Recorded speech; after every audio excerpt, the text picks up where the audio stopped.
Hey losers, I'm Coral. Welcome back to my channel.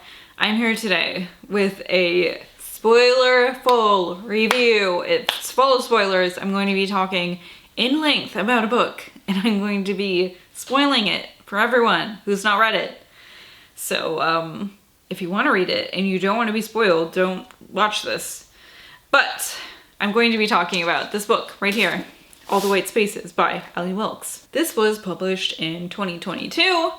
I picked this because I wanted to read a book with winter vibes, and I did get winter vibes, but I didn't like the book really at all. So I'm going to talk now about I'm gonna go through what happened in this book, and along the way, I'll tell you why I didn't fucking like this book. So to begin, we're following a character who is trans. His name's Jonathan, and this is the first opportunity Jonathan has had to live as his true self, as a man. Which is one of my problems with this book. Not that he has this opportunity. This is great for him. Okay, let's get a little further in. Okay, so I'm sorry. This takes place after the First World War. Jonathan has lost two brothers, and Jonathan kind of like bullies their friend who was with him when they died into stowing him away on this Arctic expedition that he's been obsessed with this specific captain, and he bullies his dead brother's friend into stowing him away on this ship until question mark. Like, what is the plan here? There is no plan. He's just going to be a stowaway on this ship. And eventually he is found out, obviously. Like, it's a ship. It's a ship. It's a isolated small space. You can't hide for that long. They have food for a certain amount of people. Like, what did he think was going to happen? Anyway, he's found out shortly after they leave England or wherever they were. I'm assuming England. They are like, okay, well, we're not going to throw you overboard, but you're stuck doing the dirtiest jobs here. And so Jonathan and his friend Andrew, that's the one he bullied into stowing him away on a ship. They're like they're doing the dirtiest job on the ship, but Jonathan is like really happy to do it. He is like super obsessed with this idea of being on this Arctic expedition with this fucking captain. Let me stop here for a second and talk about some of the issues. One specific issue that I had with this is that Jonathan has never had the chance to live as a man before. So, and let me preface this with saying that I am cisgendered. I've never had to practice or pretend to live as another person, I guess I should say. So I could be overstepping some boundaries. And if I am, let me know. But I can imagine in my head, there's a lot going on in there, obviously. I'm thinking, Jonathan was raised as a female. So Jonathan has this, I guess for lack of a better word, training as a female. And I feel like especially if Jonathan is somebody who is seen as a tomboy, right? Jonathan talks about like being forced to do these things and not being able to do other things that boys do. Boy things, right? So how does Jonathan acclimate to presenting as a man? What does Jonathan do when he has his menstrual cycle? There are like these questions that I have that aren't ever addressed, and except for a few times where Jonathan's like, oh no, I hope no one sees me undress. There's really not, it's not ever brought up, which makes me feel like this trans character maybe was put in there to have a trans character in the book. And I could be just totally wrong about that, but That's what it comes off like to me, because it seems like there is this like lack of thought for the things that a person like this would have to go through, to like the things a person like this would have to face to be able to do this massive thing. So Jonathan is trying to live his best life on the ship, and at some point the ship starts on fire and they have to evacuate the ship, which is like not what they wanted to do. So they're able to find this camp that they know about where these Germans had been staying, and they get there and they're like, the Germans should be here, but this camp is abandoned. And by now they are in Antarctica, so it's freezing cold. They're making this trek. They're already like, they're down supplies, obviously, because their fucking ship was on fire. Like, they can't bring everything with just the men that they have and the sledges that they have and the dogs that they have. And people are starting to see things. They're starting to act strangely. People are starting to be mistrustful of each other. In particular, there is this other man on the expedition named Tarlington, who everybody thinks is kind of like a weirdo. He's kind of like a scientist-y type, but no one really knows what he's doing. And that's another problem I have, is like, what is this expedition for? Tarlington, they think Tarlington's doing something weird to the dogs at some point, but like, why would he, like, he's not there to do something weird to the dogs. It's like, totally, that doesn't make sense. Why would he be on this expedition to fuck around with one of their resources? You know what I mean? So why is this scientist here? He's not doing anything. Why are they going to the Arctic? Like, there doesn't seem to be, unless I completely missed it, there doesn't seem to be a purpose for this. And I know, like, sometimes it would just be like, we're gonna set out and see what we find, but in other Arctic type media things that I've consumed, there does seem to be at least a purpose. Or even just people talking about the things that they are seeing and discovering, and I don't really think I caught that at all. And one thing I will say though is, it was hard for me to stay engaged with this book, so it could be that that was mentioned and I totally missed it, because I felt like this book, it was just so hard for me to stay focused and engaged with this. And I really, if I hadn't wanted to do a discussion on this, I would have set it down and DNF'd it, because I got so fucking bored. I mean, I felt like it was 200 pages in before anything started to happen. So back to the plot. I'm gonna put this book down. I don't want to hold it anymore. Oh, my coffee is just water. At this point, they're at the German camp. They get there, it's abandoned. They don't know where the Germans have gone to, but it seems like it isn't like long abandoned, you know what I mean? So they're like, okay, well, we'll just stay here until they get back. We'll figure out what to do, whether we're gonna stay here over winter, whether we're going to, whether we're able to contact somebody and let them know what happened, you know, things like that. You know, all this time, slightly spooky things are happening. It's like, I don't know, it's kind of scary. Jonathan thinks that he's seeing kind of apparitions of his brothers. And that's another thing. Jonathan was so caught up on his dead brothers, and I understand that it was probably really terrible for this character to lose his brothers, and for anyone to lose a sibling. But it made it hard to read the book that he was so caught up on it all the time. And then doubly so, because also his friend Andrew was caught up on it. So it was like these two characters constantly caught up on dead brothers. So they're waiting it out in the camp, and then it seems like possibly other people are seeing things.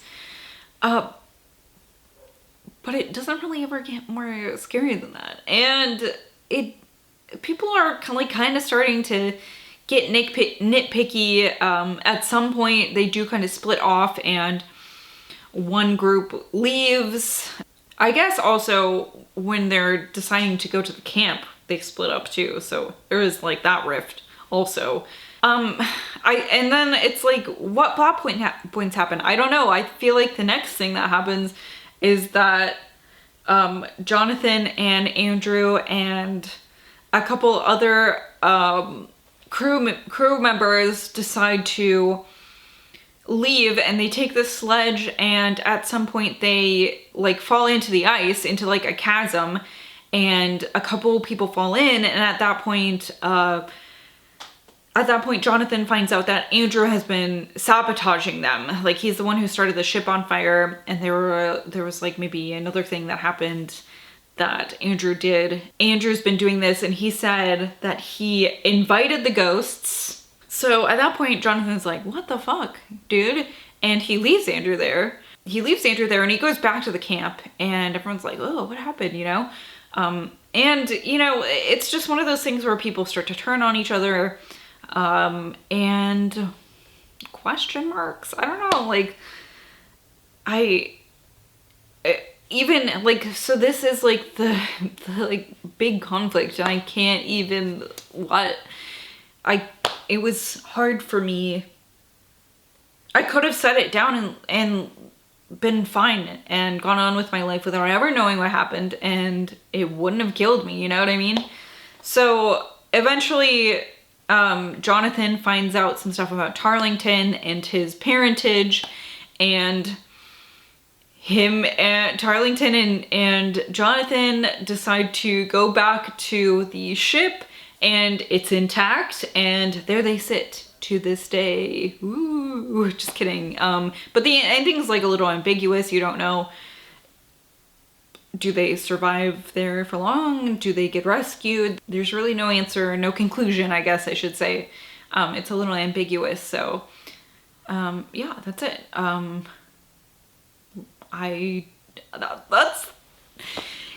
That's it.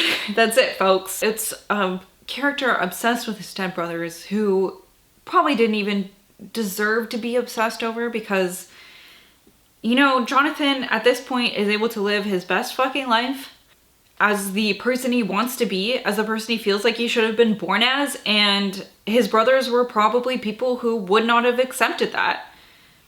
I mean, they didn't have the chance to, but there is like this part where Jonathan has an epiphany about like the spirits that he's seeing, and how, oh, I don't think that this is my brother, because he calls him Jonathan, and it's like his brother wouldn't even call him by like a less effeminate nickname that he had.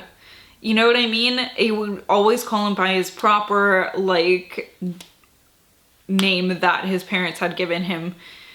And it's like, oh, his brother couldn't even do that for him. Like, what? There's just no, I just can't imagine that these brothers were like nice, cool guys who would have been cool with Jonathan being a man. You know what I mean? So it's like, be free of them, Jonathan. Like, be free of them. Be free of their crusty asses. They're dead. So I don't know. It makes me a little bit salty. Like, you don't have to think about them. They're dead. Am I being really callous? Probably. We can put to rest, you know, the fact that they're gone, and then we can move on, Jonathan. So, I don't know. Then I guess the final thing that I took great umbrage with is the comparisons to The Thing, which I saw it was included in a blurb on the dust jacket, and I guess like maybe I wouldn't even, that's like outside influence saying that. But then one of the characters was named McCready, which is the name of the main fucking character in The Thing. That's Kurt Russell's character, RJ McCready. And I mean, I guess it could just be, you know, the character being a little horror nerd or something, but, you know, it's like comparisons to The Thing and then the McCready thing, and it's like, is there supposed to be something there? Because there's not, besides the fact that, like, they're in fucking Antarctica. But that can't be the only comparison, right? Like, that can't be the only thing. You can't just be like, this movie took place in Africa and this movie take place in Africa. It's Lion King meets something and something. Like, what? What do you mean? That doesn't even make sense. It doesn't make sense. So, did I fucking miss something huge? I don't know. It's bugging me a little bit that happened, because the thing is, like, probably my favorite horror movie. I went back and I watched The Thing again a couple days after I read this, because it was like I had to wash this book from my mind. I don't know what to say about it, really, except for that I found it hard to stay focused on. I thought it was boring. I don't know if I really liked the trans representation. That's coming from me, who is not trans and not queer. So, like, I don't know, you know. I just feel like we just don't get that really in horror. We don't get very much of it at all. Not to minimize the authors out there who are doing it, because there are some, but it's like, you know, take a look at this wall behind me, and it's like 98% of that is fucking white dudes, right? So to get some representation in a book, I hope it's not just in there just to be in there, but it kind of feels that way to me, because it doesn't feel fully thought out and developed. It feels just kind of slipped in. You know what I mean? It feels like, you know, when babies have those little play sets with the shapes, and you put the shape in the hole, and it's like, okay, well, you can put like the triangle in this other shape's hole, but like it doesn't, like, it fits in there, but that's not the one that should go in there, you know what I mean? And what I mean by that is, like, it's good to have representation, but it should also be good representation, you know what I mean? And I don't know if that's necessarily good representation. And I'm not even saying that it's bad representation either. It's just like, it leaves a lot out that this person would have to deal with. And I don't know. Anyways, I think that's all I have to say about All the White Spaces by Ali Wilkes. I would love to know, I know I heard from a lot of you when I did my wrap up last month, and I know a lot of you loved it. So I'm really glad that you did love it. Of course, I never want people to like have a bad experience with a book. This is just my experience with it, of course. So, but I would like to know, you know, those of you out there, did you like it? Did you hate it? What did you think? Did you pick up on any comparison to The Thing? Because that's the one thing that's really been bothering me. Like, what is it? What is the comparison? I don't know. Anyways, thank you so much for watching. I will see you guys later. Goodbye.